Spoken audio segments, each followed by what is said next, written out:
Okay, thank you. And there's one for you, Candy. I can. With the sun. Yep. Okay.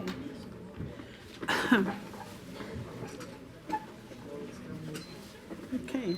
So if you want to scoot over a little bit that way, there you go. You're right here. Right here, right here, right there. Yep, right there is where you need to be. Okay. There's water already here. We're going to be getting started in just a minute or two, so folks could come in. Please find a seat. If you have a question to submit to the candidates, please seek out one of the volunteers with the note cards. They'll give you a note card and you can write down your question.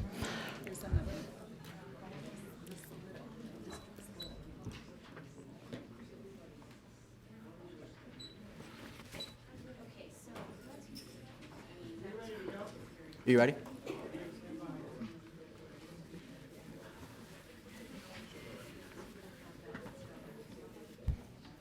It's cold in here. A little, isn't it? Huh? Isn't it? It feels cold. It always does, though. We're under a minute, so we'll be getting started in just under a minute. It's always cold in here.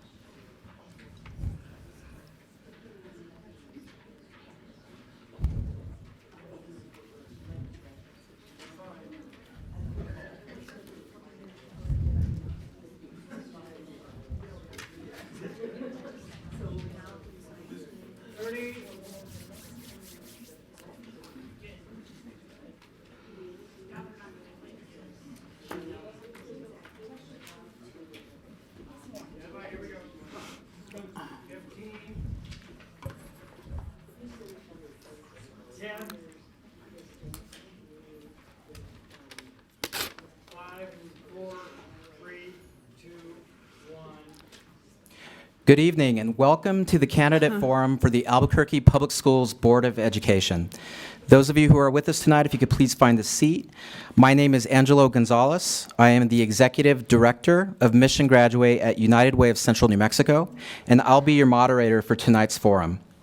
This forum is also being broadcast live on KANW 89.1 FM and streamed live on KANW.com and also streamed live and archived on the APS.edu website.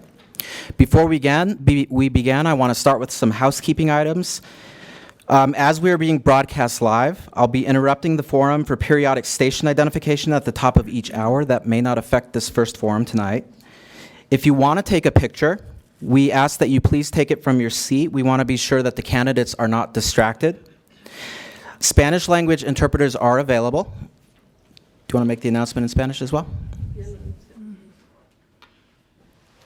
Buenas noches, estoy aquí, me llamo Ana Zazueta y estoy aquí para interpretar español. Si desea escuchar la presentación en español, por favor pase conmigo y le daré un receptor. Gracias. And then finally, for those of you who like to tweet, our Twitter hashtag for this event is hashtag APS Vote 2017, and we invite you to join the conversation on social media this evening. So the candidates have participated in a random drawing that has determined seating and who will begin. After the forum for each district ends, the candidates will be available outside the boardroom for a meet and greet with interested audience members. The audience is welcome to provide questions throughout the forum on the cards that have been provided. So my volunteers, if you can raise your hands, there are volunteers that have cards. If you'd like to submit a question, we ask that you catch the attention of the volunteers to collect your questions. Please draft your questions so that they can be asked of all candidates. I will try to ask the candidates as many questions as time permits. However, please understand that we will not be able to ask all of your questions tonight. To try to address as many issues as possible, I'm joined by Dr. Mariah Heredia Griego, Director of the University of New Mexico Center for Education Policy Research, who will be combining questions on similar topics. I recommend, again, submitting your questions early in this forum, as early as possible, so that we can get to as many questions as possible before the event ends. Each candidate is going to have 1 minute for opening remarks, and we'll generally have 1 minute to respond to each question, though if we have some smaller questions, I may say 30 seconds, just so we can try to get a few more questions in, if possible, tonight. So again, I may increase or decrease the time depending on the number of questions as well as the complexity of the questions. And I want to point out we've got timekeepers tonight who are sitting at the desk right here in the front of the room. So candidates, if you can see the timekeepers. And to all of our participants, can everyone see the timekeepers? Ms. Patterson? To all of our participants and the audience, I would ask that you please show your respect tonight by refraining from clapping, booing, or otherwise showing your approval or disapproval of any response or candidate. We also ask that you not take flash pictures and that you not display signs and that if you are going to have signs to display, that you actually lay them against the wall rather than holding them up. We want to make sure that we're being respectful of fellow audience members who have come to support their candidates.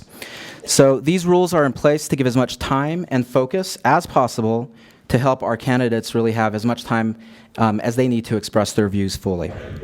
So due to our limited time together tonight, let's go ahead and get started.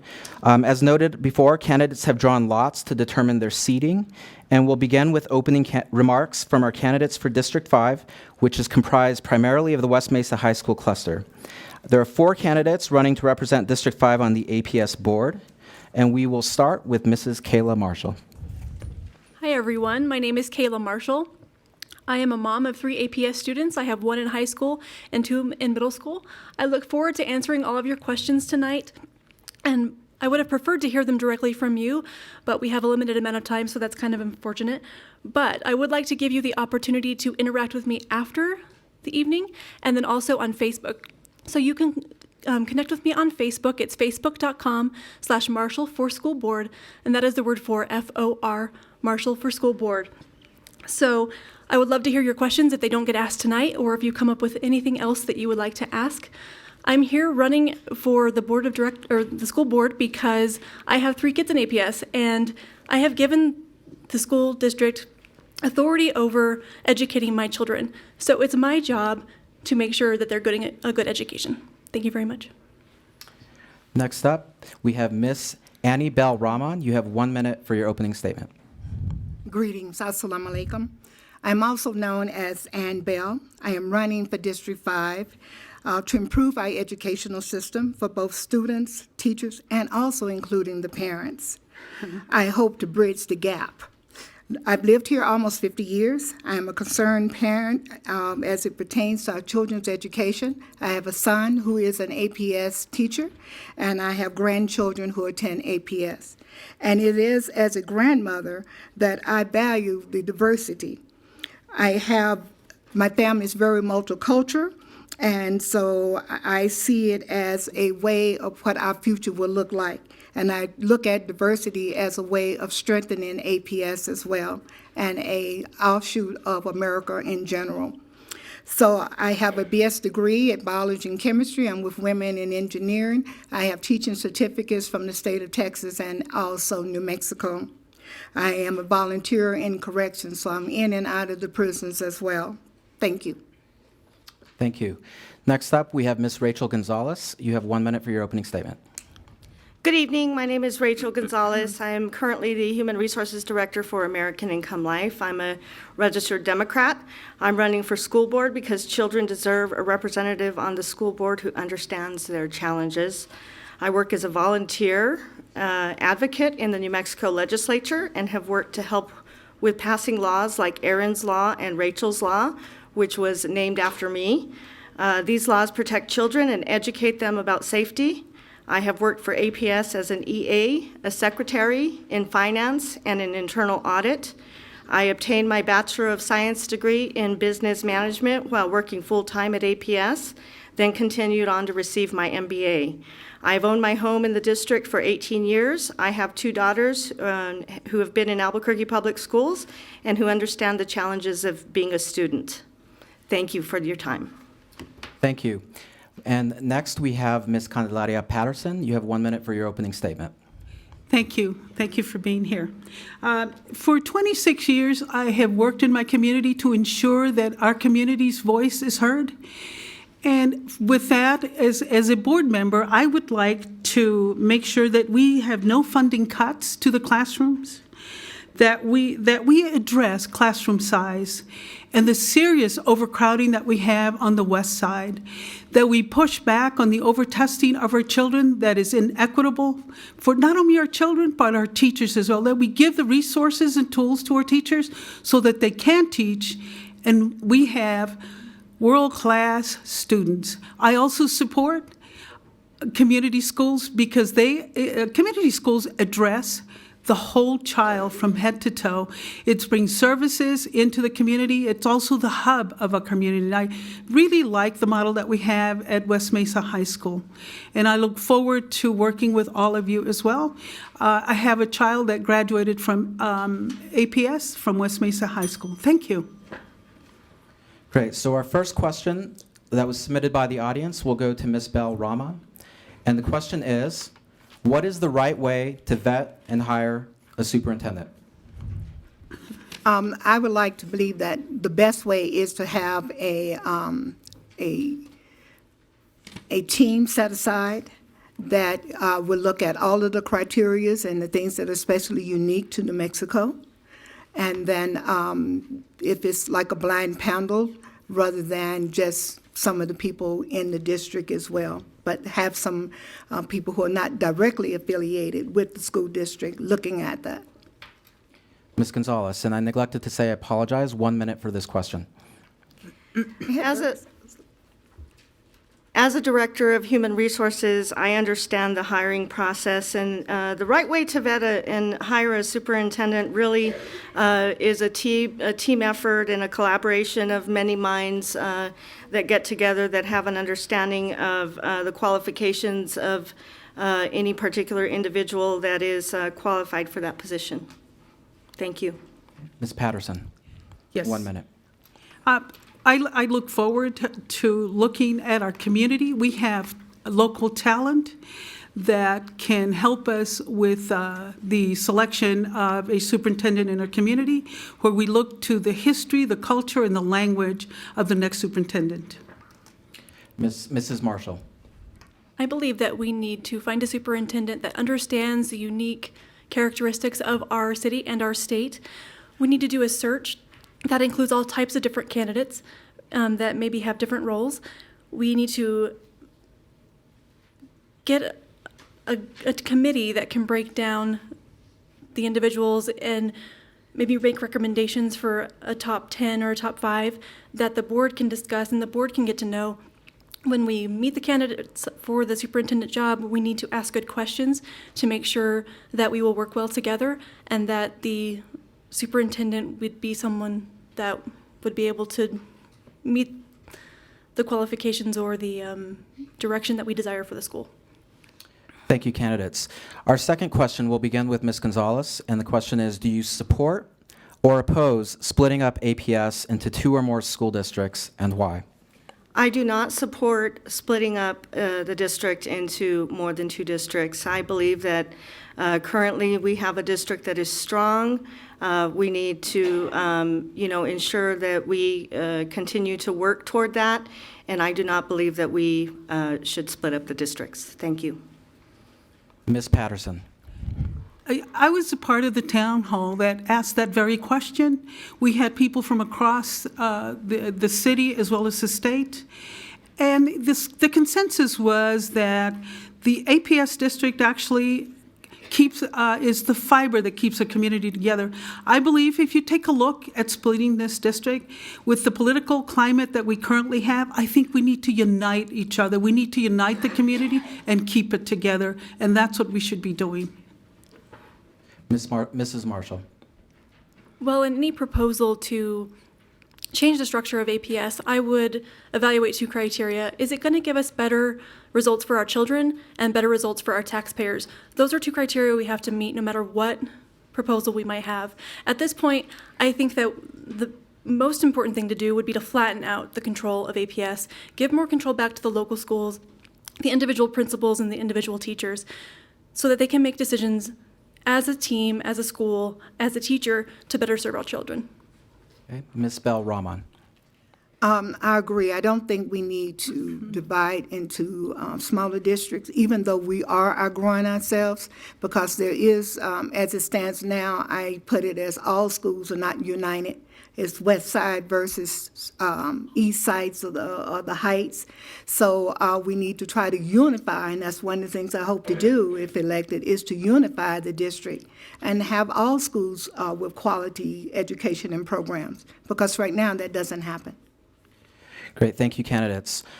Question 3 is another 1-minute question, and we're going to begin with Ms. Patterson. The question is, in 1981, New Mexico education ranked 49th in the nation. Over 35 years later, New Mexico education still ranked 49th. How will you improve New Mexico education so it will be better than 49th? I truly believe that, wonderful question, thank you for that question. I truly believe that our schools are the hub of the community.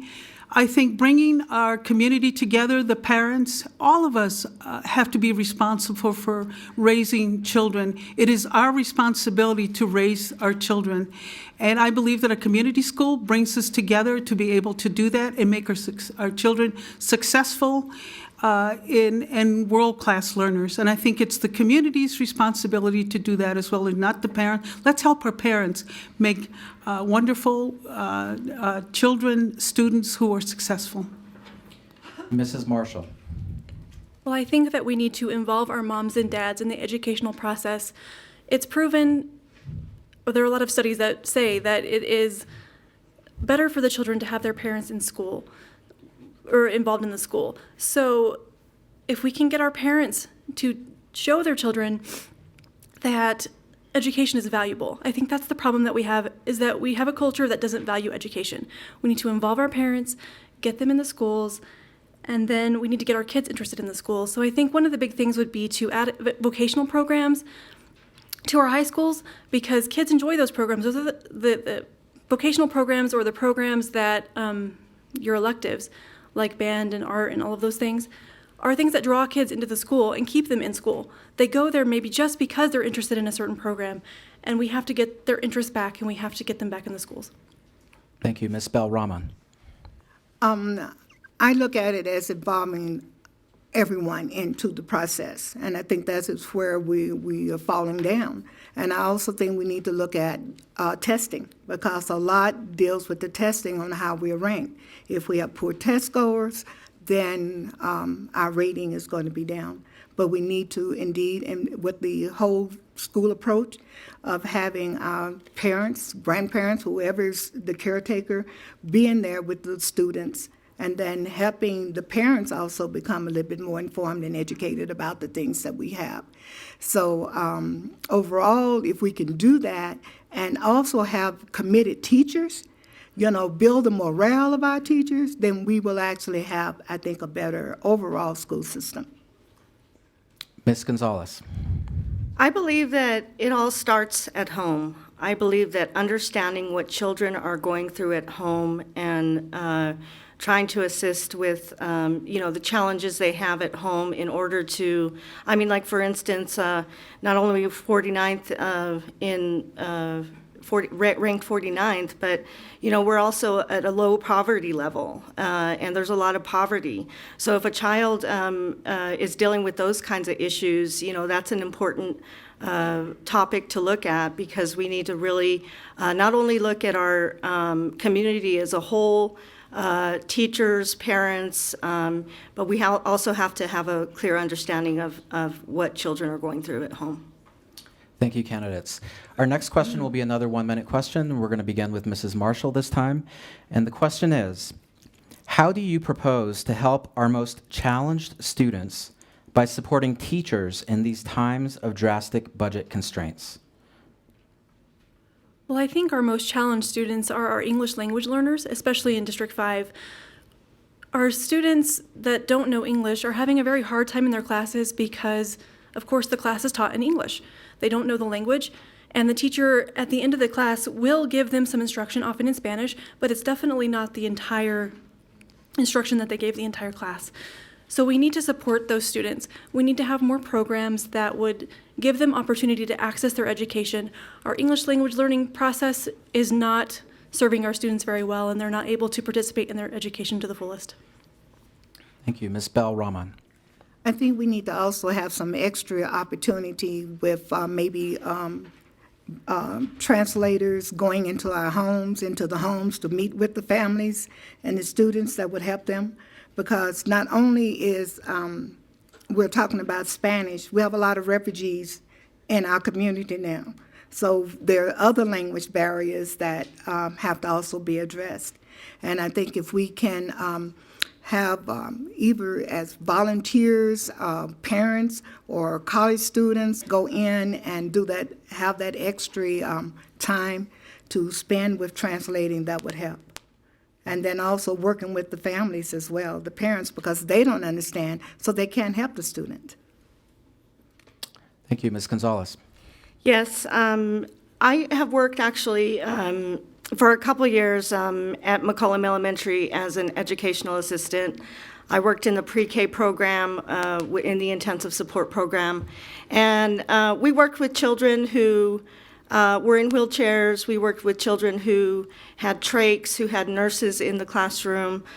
So in terms of helping teachers, I think just really understanding that there are challenges that we face, and that maybe compensation, some kind of compensation to help to motivate and bring up the spirits of the teachers. Okay. Ms. Patterson. Thank you for the question. As a parent raising my son, we also raised 4 other nieces and nephews who found themselves without parents, homeless in our home. And the people that helped us raise these children who needed assistance from the community were actually the teachers and actually other parents and community people who helped. And I think it takes all of us to make sure that our children do well. All these children have since graduated, and I think it took it was a relationship with the principal, the teachers, and the community that made a difference. And I think that's what we need to continue to do and make sure that our children are safe. Thank you, candidates. Our next question will be another 1-minute question, and we're going to begin this time with Ms. Bell Rahman. The question, and I might repeat it twice because it's a little longer, but it's, let me start again. In each school community, there are immigrant students and immigrant parents. What specific steps will you take to assure that all students and parents feel safe and welcome in all of our schools? Let me read it one more time. It was a little long. In each school community, there are immigrant students and immigrant parents. What specific steps will you take to assure that all students and parents feel safe and welcome in all of our schools? I would actually want to meet with the parents myself and address concerns, specific situations that they have, and to try to find the appropriate means, such as if they need extra translation, that we could get that, both in the home and in the classroom. And then ensure them that we have in place that our schools should be a safe haven for all students. So, just trying to implement that is, they need to know that it's okay to ask for the appropriate help, whatever they think it is, and then I will try to find it. And I would be also wanting to hold some type of like town hall meetings or some sub-meetings to meet with just immigrants so that they could address their concerns. Ms. Gonzalez. I think that it really boils down to communication. Safety is my number one platform issue. I think that communication within our community, having communications within our schools, across our understanding that there's different cultures, different statuses, just really communication, open communication, and being there to be able to make them, feel safe with whatever opportunities we have with communications. Okay, Ms. Patterson. Yes, thank you.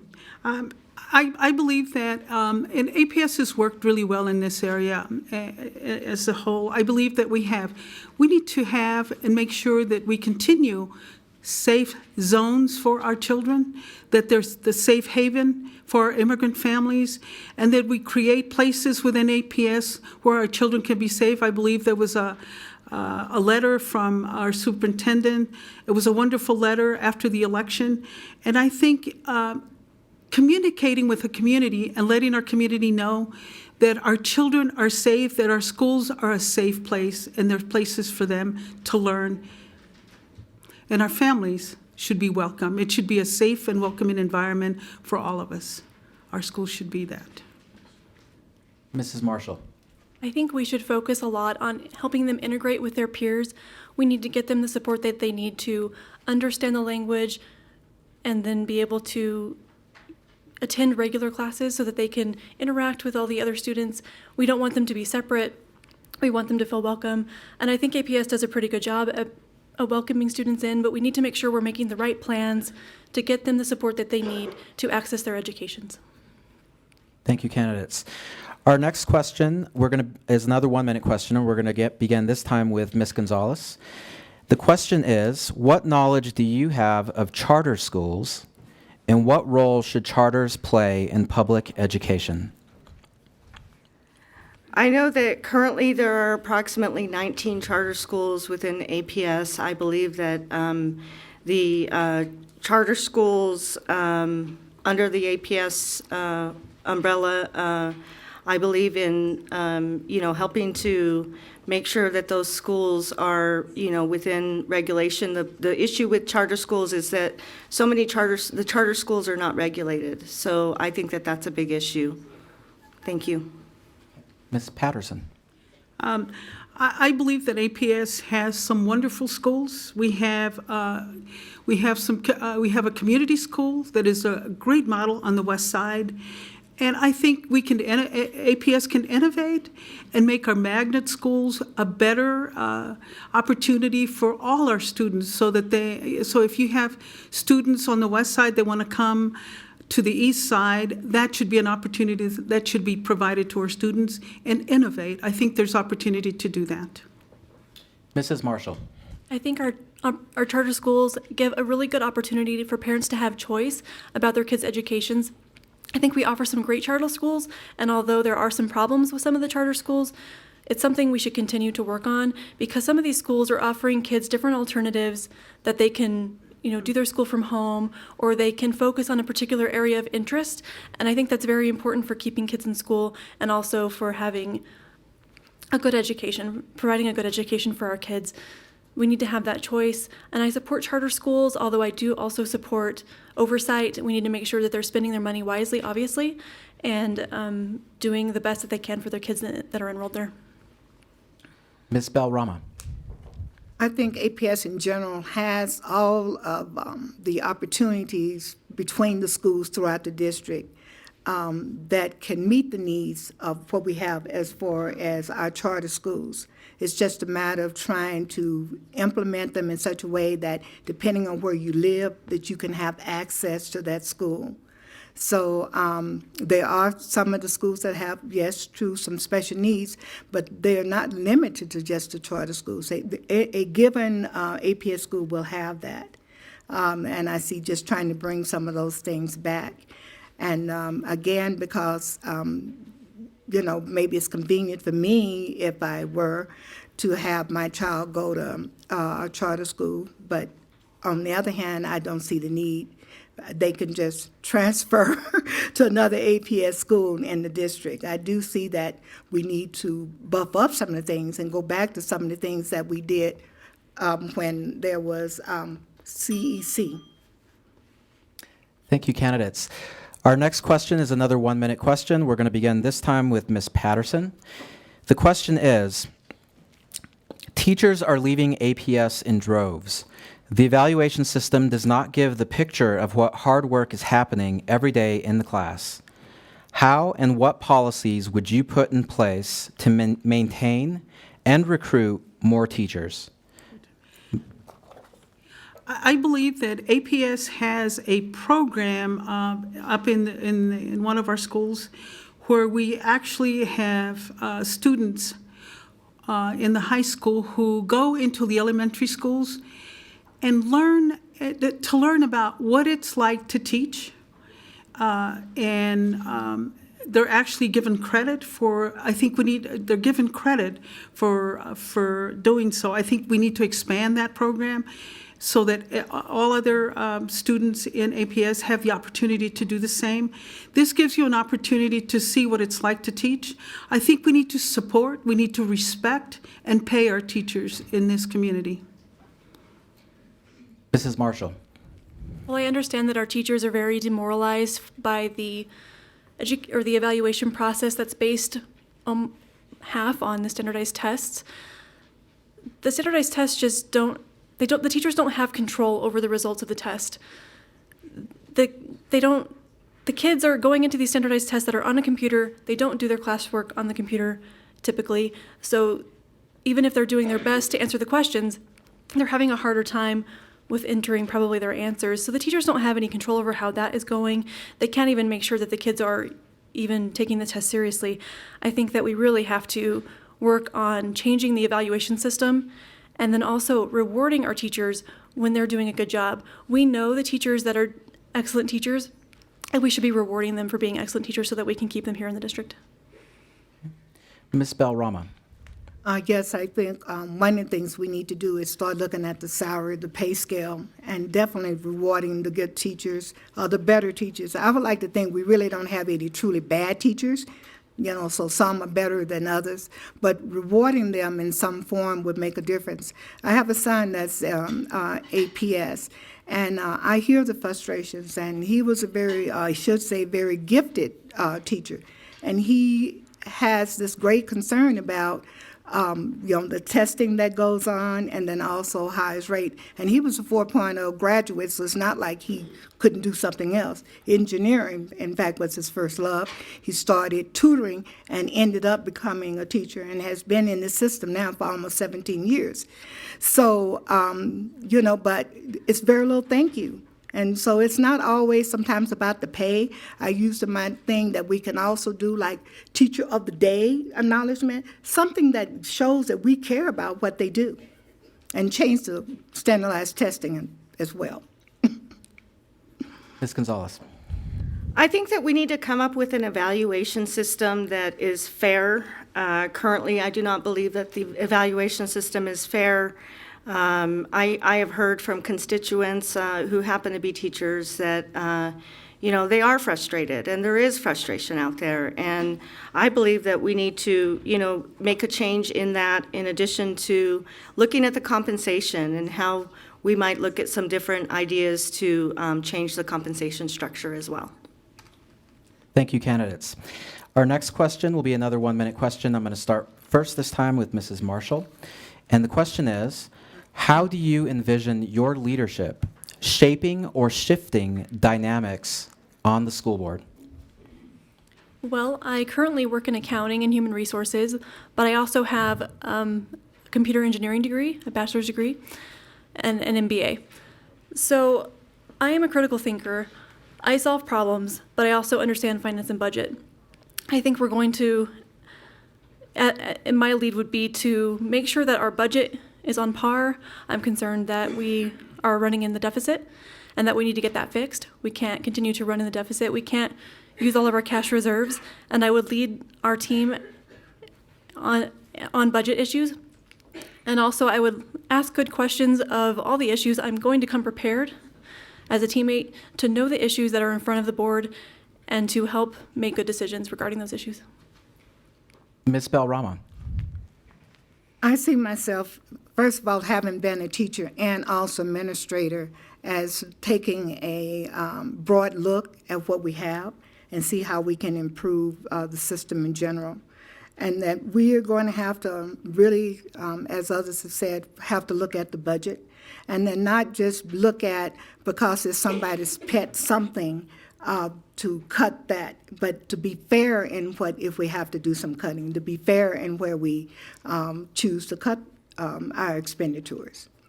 So, and also letting teachers have a little bit more control of things in their classroom as well. I think that would also help. Ms. Gonzalez.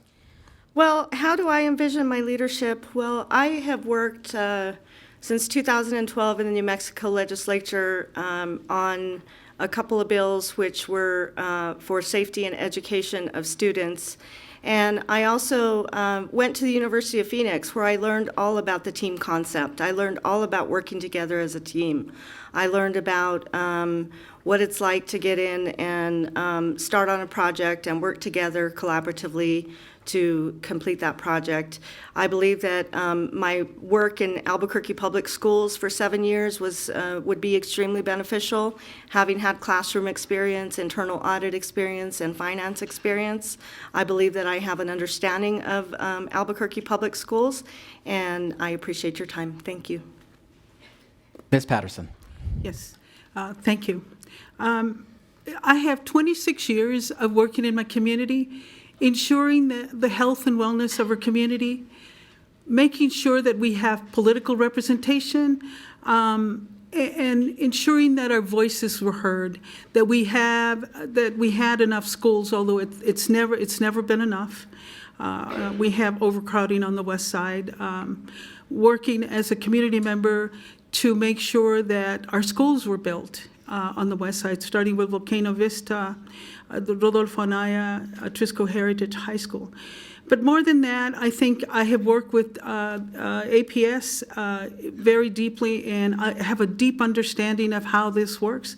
Also coming from working as a government employee for 26 years, have a great understanding, deep understanding of organizational structure and how we use and how we look at budgets as well. And as a community member, I bring a fresh perspective also.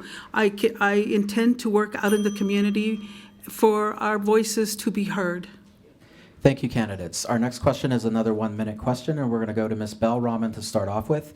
The question is, how does the current bathroom policy that allows biological males to use the girls' restroom protect the rights of every child? Let me read that again.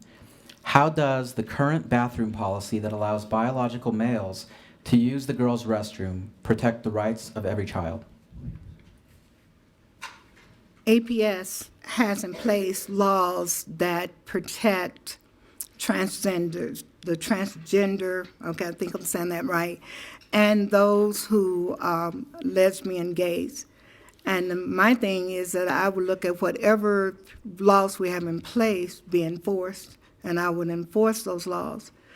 As a parent, grandparent, et cetera, there could be some concerns for me, and that of potential safety. But other than that, we have the laws in place, and they need to be complied with.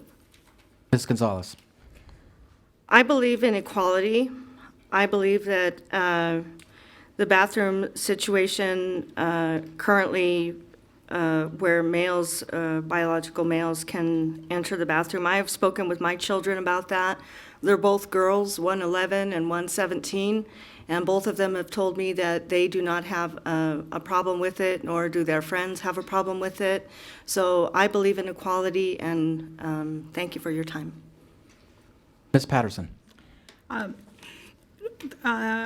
Thank you for the question. Title IX is a federal law that actually we need to follow that law. I think all children should be treated equally and equitably. There should be no discrimination in terms of this. I think we follow the law, and that's our responsibility also as board members, and I intend to follow that law. Mrs. Marshall. Well, I don't think that the policy protects all students at all. I do understand that all students, no matter how they feel about their gender, are entitled to an education, and we should be providing an education to them. However, I don't think that under any circumstances that people that are of biological sex should be using the same bathroom or the locker room or playing on the same sports teams. I don't think that there's any transgender students that would be out to hurt anyone, but that doesn't mean that there won't be other students that are not considering themselves transgender that would be out to hurt another student. I think it poses a really big problem on the sports teams, as our sports teams are middle school and high school, and our kids have gone through enough changes by then for their bodies to be significantly enough different that a biological male would definitely dominate in a sports team, would cause women or girls to lose their scholarships, and that isn't fair at all.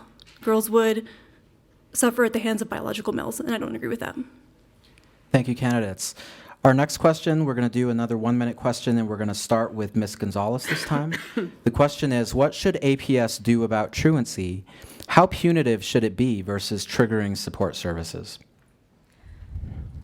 Well, I think that truancy obviously is an issue with regard to education, because if the kids aren't in school, they're not learning. So I think that looking at all policies regarding truancy and maybe support systems, like I said earlier, it all starts at home. So, communicating with the parents, having those kinds of open communications with parents regarding truancy, and looking at programs and evaluating systems as well. Ms. Patterson. Yes, thank you. I believe that when you look at truancy, you need to look at what's going on at home. Why is this child not at home? And for APS not to wait for the second day that that child is not in the classroom. We need to look at the entire family, look to see how we can reach out to the community. We need more crisis counselors in our schools to make sure that we address the needs of the family as well as the child. I don't believe in zero tolerance policy. I think it sets up our children for the prison to pipeline, and that is something that I would like to take a look at. I think we need to look at everything regarding our child's education. Mrs. Marshall. I think truancy is a big problem at APS, and it is something that needs to be addressed with the moms and dads. The moms and dads need to know about this when their kids aren't at school. You know, high school kids can get themselves to and from school very easily without their parents knowing. So we have to definitely reach out as a school district. I know they do the robocalls, but that isn't enough. If a student's missing a lot of school, we need to be doing a personal interaction with the parents to figure out what's going on in that situation. We need to know what's going on in the family. We need to know what that kid is struggling with so that we can correct the situation. We need to get the kids interested in school so that they won't want to be somewhere else. They should want to be at school. I think it's also important that we don't necessarily penalize the parents. I heard about some cases recently where CYFD was called over 10 absences. I think we should be reaching out to the parents definitely before we're reaching out to CYFD. Ms. Belrama.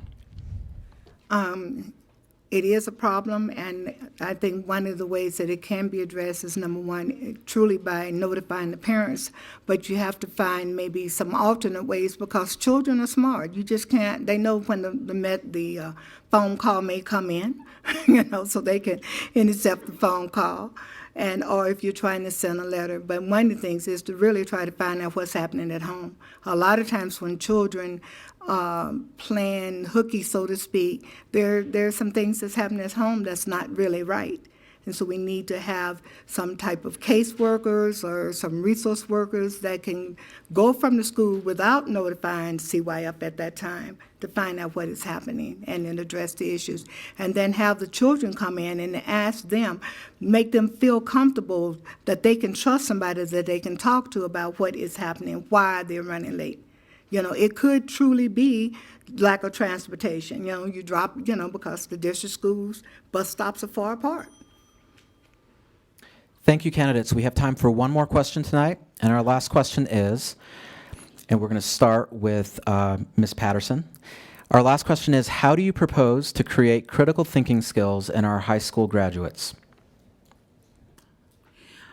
I believe that our students, I believe that it takes teaching the whole child in order for our students to become critical thinkers. I think the support of our parents, of our community, our teachers, and our families to make that whole child to learn. It's a skill. I think that it's something that we need to teach. I I think it's teaching our children, maybe taking away those computers and those phones, and getting a hold of that book or this piece of paper instead of a computer. I think to make that whole child learn, I think it takes all of us. It takes our entire community. Mrs. Marshall. Well, I think we really need to focus on our early education. Our kids, to be critical thinkers, have to have a good basis in reading and writing and math. If you don't know those concepts, you won't be able to be a critical thinker. We have to focus on the early intervention that makes sure that our kids have mastered those techniques. And then we can move on to middle school and high school where we learn more advanced thinking. We need to involve our parents so that our parents are teaching their kids at home as well. And we need to get the kids interested in programs that they have. We need to, if they're interested in engineering or if they're interested in art, we need to get them placed in those programs so that they can be interested in school and will want to participate. Ms. Belrama.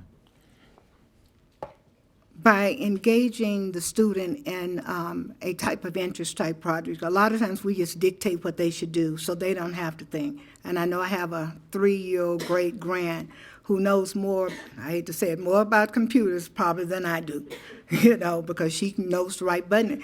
And for me to even just to try to have a reading. So we really need to get back to the basis of the 3 R's, so to speak, and then as they move up, have them to learn how to be challenged. But we have come into a society where everybody is just push buttons, so you don't have to think. You just hit the button. You don't have to know how to count. Hit the button, and it'll just tell you what the numbers are.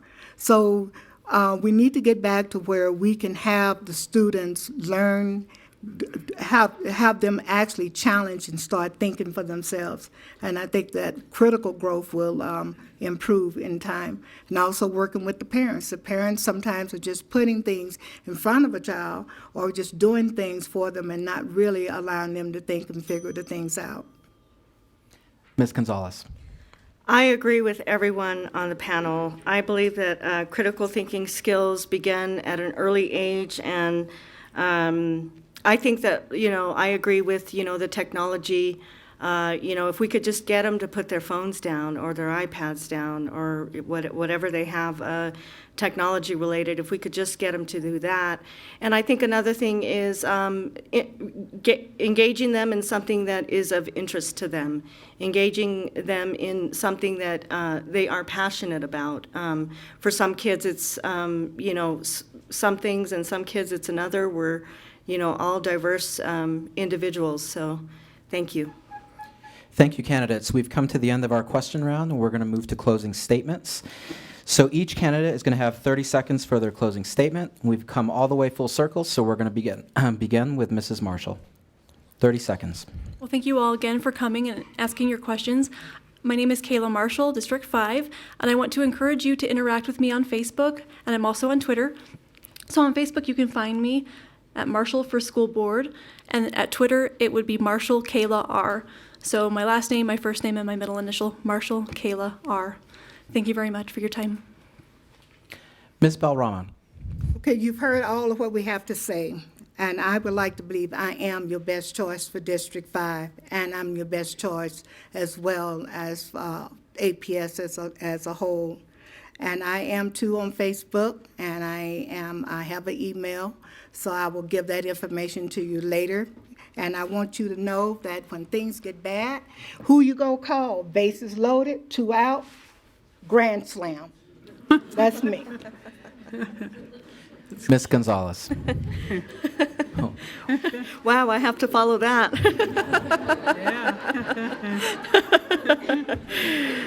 All kidding aside, making sure that our children are educated to the fullest extent according to their rights will be a precedent. Safety is the #1 priority for children. And lastly, my experience in APS, my education, and my desire to continue helping children will be beneficial to the students and the constituents of District 5. You can catch me at rachealgonzales.com. I have a website you can go look at. Thank you.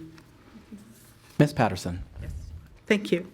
I want to thank all of you. I want to thank APS for hosting this forum. I want to thank you for your questions. They were very good questions. And although we don't always have all of the answers, I look forward to working with you. I am a community member who has been out in the community for 26 years. And our children are our future. And it was, when I first started with this campaign, it was yes, no, and then I decided our children are very important. And I'm a retired government, I'm retired from government, but I have the time, energy, and commitment to our community and our children. Thank you, candidates. Before I wrap up, let's give our candidates a big round of applause.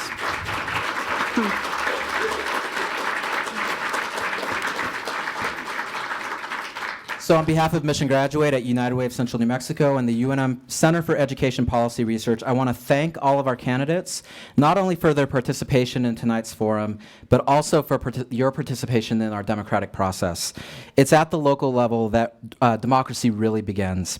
And we want to thank the volunteers and the audience for your participation in tonight's forum, for your outstanding questions tonight. Thank you all for showing up tonight. I want to remind all of you that early voting starts on January 18th, and Election Day is February 7th. Again, early voting starts January 18th, and Election Day is February 7th. More information about the election and the candidates is available at aps.edu. As a reminder, the candidates are going to be available for a meet and greet with all of you out in the lobby. They're going to meet you in the east end of the lobby, which is out the main doors behind you and to the right. So east end, out the doors and to the right. We're going to have to kind of clear this room so we can get the next group in here. So I'd ask you to take your conversations outside so we can prepare for the next debate. Again, thank you to the audience and to the candidates for your participation tonight.